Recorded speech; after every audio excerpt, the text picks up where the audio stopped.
Hey everybody, what is going on? I hope you guys are all doing well, and welcome to another tutorial video. In this video, I'll be explaining to you guys how you can remove a background in Photopea, so let's get right into it. Now, firstly, of course, you do need to go into Photopea yourself, and it is online, so you can use it freely from whichever browser you would like, and then upload the image you want to edit. From here, you just need to go into select, and once you're there, you just need to click the remove BG tool to automatically remove the background.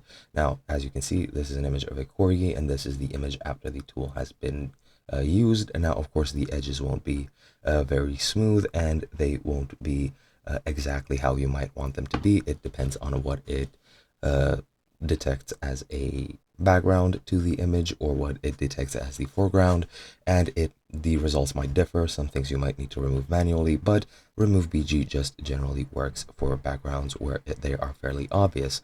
Once you've done that, all you have to do is just save the image by going into file and clicking save, and you can save the image with a transparent background wherever you want on your PC. And that is basically all you have to do. Hope you guys enjoyed, and I'll be seeing you guys in another video.